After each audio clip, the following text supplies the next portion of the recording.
Bismillahirrahmanirrahim. Assalamualaikum warahmatullahi wabarakatuh. Perkenalkan, di sini saya Ana Khairunisa.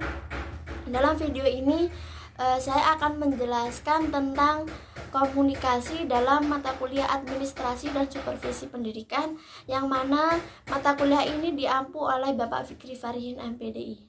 Baik, langsung saja ya. Di sini saya akan menjelaskan pengertian komunikasi. Nah, apa sih komunikasi itu? Jadi komunikasi itu adalah suatu pemindahan makna atau pemahaman dari pengirim kepada penerima. Nah, di dalamnya itu tercakup 3 bagian penting dari komunikasi, yakni sang pengirim, sang penerima, dan keberhasilan pengiriman makna tersebut. Nah, jadi maksudnya adalah komunikasi adalah suatu pembicaraan yang dilakukan oleh individu kepada individu yang lain, baik secara langsung maupun tidak langsung.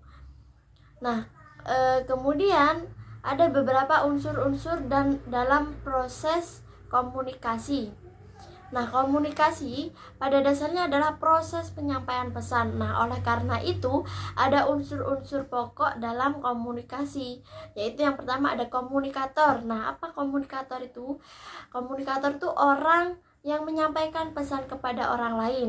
Kemudian yang kedua ada komunikan. Nah, komunikan itu orang yang menerima pesan dari orang lain.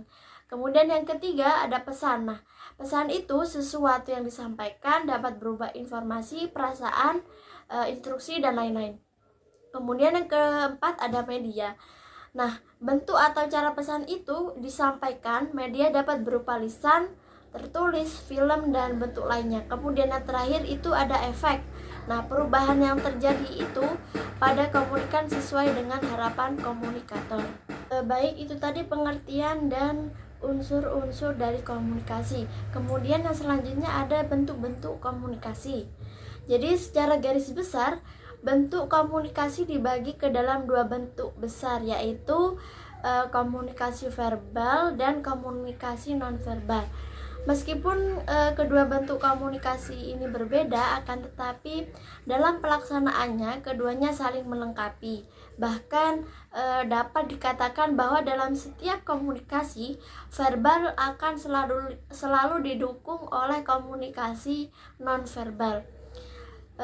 Jadi yang pertama komunikasi verbal. Nah, komunikasi verbal itu adalah komunikasi yang menggunakan simbol-simbol yang berlaku umum atau yang biasa digunakan oleh kebanyakan orang dalam proses komunikasi.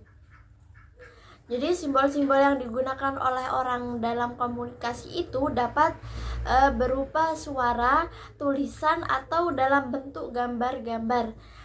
Nah, bahasa yang digunakan itu adalah satu simbol yang sering banyak digunakan oleh orang, karena dengan bahasa orang itu dapat mengungkap fakta, fenomena, bahkan hal yang bersifat abstrak dan dapat diterjemahkan dengan bahasa. Kemudian yang kedua itu ada komunikasi nonverbal. Nah, komunikasi nonverbal itu komunikasi yang menggunakan sejumlah kumpulan dari isyarat, gerak tubuh, intonasi, suara, sikap, dan sebagainya yang mengungkapkan seseorang itu dapat berkomunikasi dengan orang lain. Jadi perbedaan yang muncul dalam komunikasi nonverbal itu adalah tidak keluarnya simbol-simbol yang dipahami oleh banyak orang dan lebih bersifat spontanitas. Nah, akan tetapi dalam pelaksanaannya memiliki banyak manfaat karena dapat memberikan penguatan terhadap komunikasi verbal yang sedang dilaksanakan. Nah, ilmuwan Duncan menjelaskan 5 macam bentuk komunikasi nonverbal, yaitu yang pertama ada kinesik. Nah, kinesik ini adalah cara berkomunikasi dengan gerakan badan, tangan, ekspresi wajah, dan sebagainya. Kemudian yang kedua ada proxemics. Nah, cara berkomunikasi yang tandanya bagaimana pihak-pihak yang berkomunikasi menempatkan diri secara fisik dalam suatu komunikasi. Kemudian yang ketiga ada chronemics. Nah, chronemics ini perilaku komunikasi berdasarkan lama atau sebentarnya terputus suatu komunikasi lisan. Kemudian yang keempat ada oxulesics. yaitu gerakan mata, dan yang terakhir physical appearance atau penampilan fisik. Kemudian ada lagi pesan dan gangguan di dalam komunikasi. Nah, di sini ada beberapa poin tentang pesan dan gangguan dalam komunikasi. Nah, yaitu yang pertama ada informasi pesan dalam komunikasi, kedua gangguan atau noise dalam komunikasi, dan ketiga struktur jaringan komunikasi.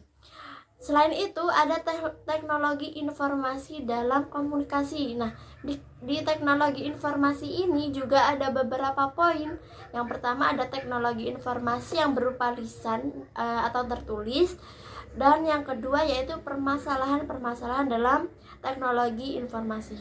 Baik, cukup sekian yang bisa saya sampaikan tentang komunikasi dalam mata kuliah administrasi dan supervisi pendidikan. Mungkin dari awal video ada perkataan yang salah maupun kata-kata yang kurang jelas. Saya mohon maaf yang sebesar-besarnya. Saya Iria, assalamualaikum warahmatullahi wabarakatuh.